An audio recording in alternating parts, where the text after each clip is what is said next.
As you guys all know, Season 9 is coming to a close, and about 3 months ago I made the decision that I was not going to play Ranked anymore and I was just going to focus on some other things and the YouTube channel.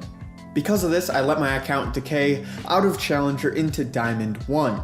I would pretty much only play on that account from then on if there was a special occasion where I was streaming Ranked. For this reason, I did eventually lose my Challenger MMR on that account, and I did have raw Diamond MMR. However, I decided a week ago to change my mind. I wanted to play Ranked at the end of the season and climb for Challenger because we wouldn't be GameLeap Challenger guides if I was just a random Diamond 1 player, now would we? Over the past week, all I've been doing is grinding solo queue, putting out videos, eating, and sleeping. Nothing more. Because of this, I was able to climb from Diamond 1 all the way to Challenger in a week. That's about 800 LP in 7 days. Now, if you are wanting to learn as much as you can from us here at GameLeap, then make sure to check out our website, GameLeap.com. There we have hundreds of guides done by Challenger players, just like me, sorted into a quick and easy to use courses system. We have courses both on the 5 fundamental roles as well as champion specific courses. So if that is something that interests you, then make sure to check it out using the link in the description below. Now, the moment we've all been waiting for. How did I climb such an insane amount of LP in such a short amount of time? Remember, this is Challenger, not one of my perfect win rate accounts.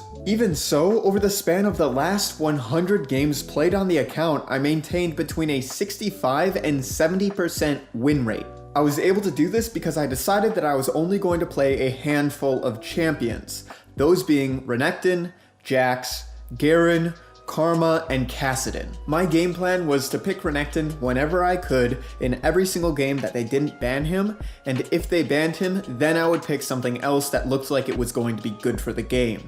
The primary positions that I queued for were mid and top lane. Now, even though I queued mid lane primary for the majority of the climb, I still only played about 10 to 20% of my games in the mid lane, and about 80% of those were in the top lane. So if I'm queuing for mid, then how am I getting top so often? The answer is, a lot of the time when I queued for mid, we would get a second mid primary player who would then get top lane. So I would swap with them and go top, allowing them to go mid. The reason that I played like this is because I was betting that I was going to be the best player on the team in every single game, and in my opinion, the best player should be playing mid.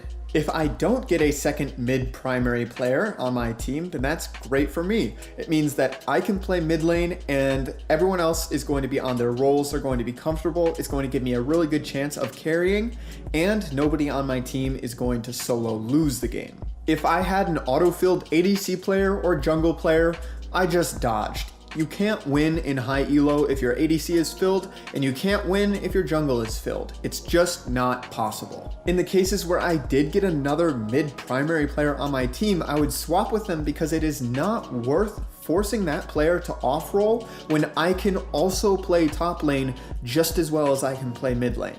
The carry potential for myself won't be as high, but I won't have to carry as hard because I have a mid lane primary player in the mid lane. I did duo some games towards the end of the climb, but this was simply because if you don't duo at the end of your climb, you're going to run into win traders too often. Duoing lowers that chance to as low as possible. Speaking of win trading, I pretty much only saw it in a few games at this end of the season, and it was pretty few and far between. Yeah, I lost some games because of it, and I did win some games because of it, but for the vast majority of games, they did seem like they were honest games. The amount of win trading in this end of season seems way less than it was in other seasons. Granted, I didn't play during the end of the season in Season 7 or 8, but in Season 6 it was a massive problem, especially in Challenger MMR. The last thing that I do want to address about things out of game is the fact that I pretty much only played during specific hours of the day. I had a very set routine and I would stick to that routine no matter what. I'd wake up at the same time, go to sleep at the same time, eat at the same time if I could, shower at the same time, and play at the same time. I think this is one of the things that was so instrumental in my climb. I was always getting the proper amount of sleep that I needed, and I was always going to be comfortable because these were going to be conditions that I was used to. This is something that I never really did in the past. In seasons 4 and 5, I was on more of a routine because I was still in high school, so I had to attend class, and because of that, I would play around the same times every single day. But past season 6, I would just play whenever I was awake, and they were pretty sporadic hours. I think that one of the reasons why my climb was so consistent and fast was because of this strict schedule. Every single day at 2 a.m. I would stop playing and I would immediately start working on a video. As soon as I finished that, which would take around 2 to 3 hours, I would go to bed, sleep for around 8 to 9 hours, and then I would wake up and start playing again. This was every single day. Now in this past week, I did choose to forego a lot of the things that are in my normal lifestyle. For example, going to the gym, reading, socializing with family and friends. Pretty much everything was focused on the YouTube channel and League, and that's it. Getting into the actual game itself, what are some of the things that I learned or noticed during this week-long climb? The first thing that I noticed, and this was very apparent to me, is that during the end of the season, people were finally taking the game seriously. I didn't have a single game where somebody tried to run down mid intentionally feeding because somebody said that they were bad at a video game. I never ran into this. The only intentional feeding that I came across were during win trades. While these do suck to be trapped in, you're able to get out of them in 15 minutes by passing a surrender vote, and then you're able to just move on to the next game. The next thing that I noticed was that objective play was so much more important around the end of the season than during any other time that I was playing. When I was playing in Challenger around the middle of the season, nobody ever really cared about objectives and all they ever wanted to do was fight. During the end of the season, however, as soon as there was less than a minute on a dragon spawning, immediately 2 or 3 people would start pinging it. We would start moving towards the dragon as a team, sweep out vision, place vision of our own, and do the dragon.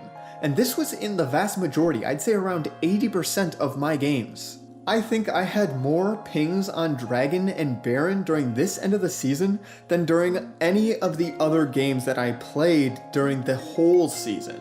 In these 100 games, it was so much better.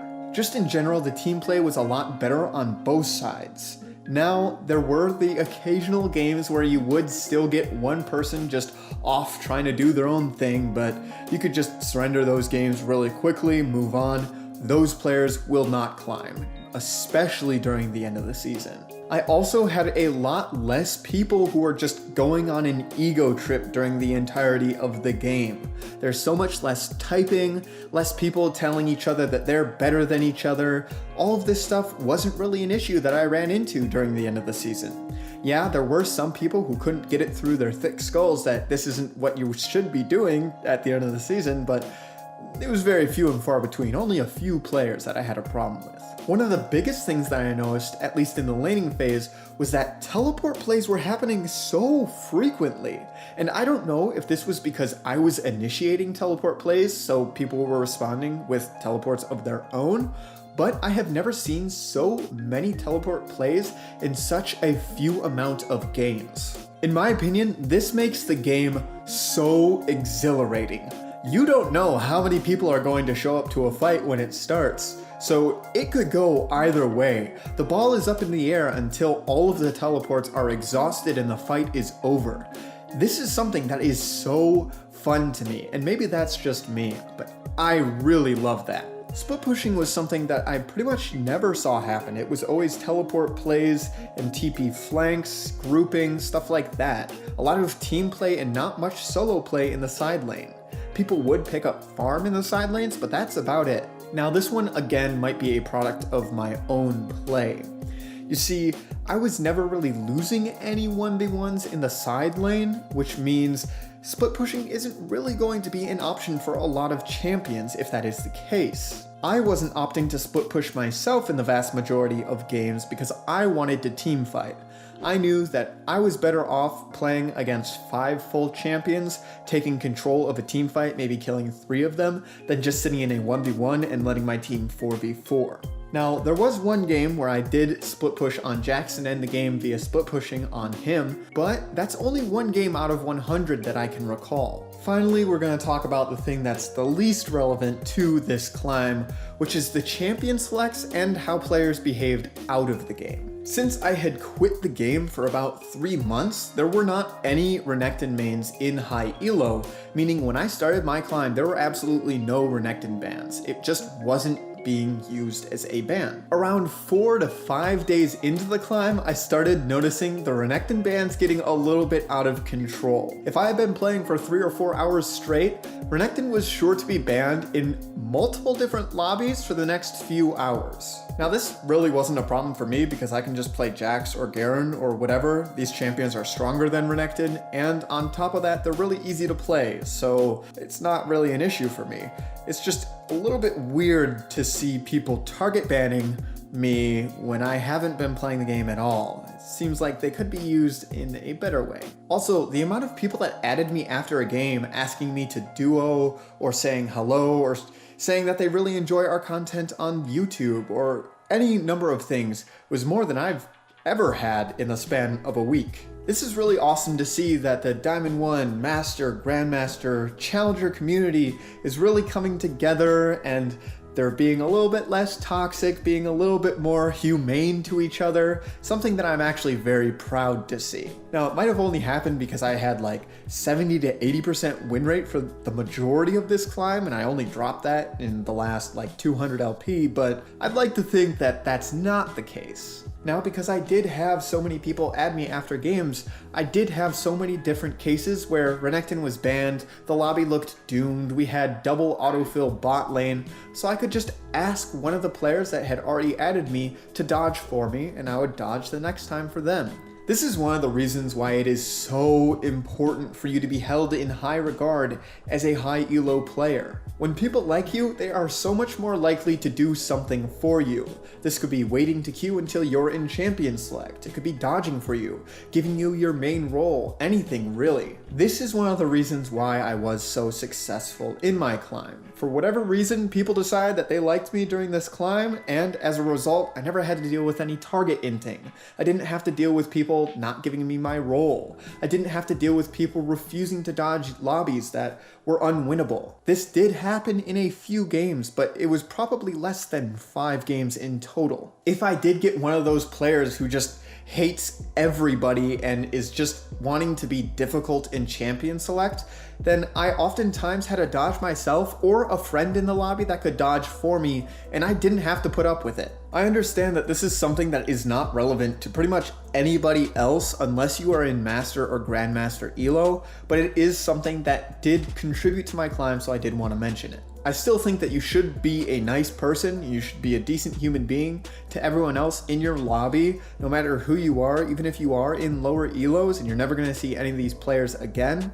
But it also is important in high elo because it can come back to bite you. There are 2 days left in the season, so nothing is set in stone. I might not actually end the season challenger. I might tilt, lose 10 games in a row, demote. It could happen. You never know. So nothing's set in stone quite yet, but I'm pretty confident at this point that I will be ending challenger again, and that we'll have another year ahead of us where I get to claim that I'm challenger before having to end challenger again in the next season. I hope you guys enjoyed today's video, and if you did, make sure to leave a like on it because it really does help. This one was intended to be less of an instructional commentary like our usual stuff and more of a dialogue with the community, so if you have something that you want to say to me or ask, then leave a comment down below. I've only got like a day or so left that I need to play to make sure that I do end challenger, so I will be reading comments and replying to them. I will also leave a link to the proof that I have challenger and my op.gg down in the description as well for any of you who don't believe me. Now, for all of you loyal viewers out there who haven't already, make sure to check out our website, GameLeap.com. There we have hundreds of guides, all done by challenger players, just like me, sorted into a quick and easy to use courses system. We have courses both on the 5 fundamental roles as well as champion specific courses. So if that is something that interests you, then make sure to check us out using the link in the description below. As always, I'm Panther. I hope you learned something valuable, and I will see you in the next one.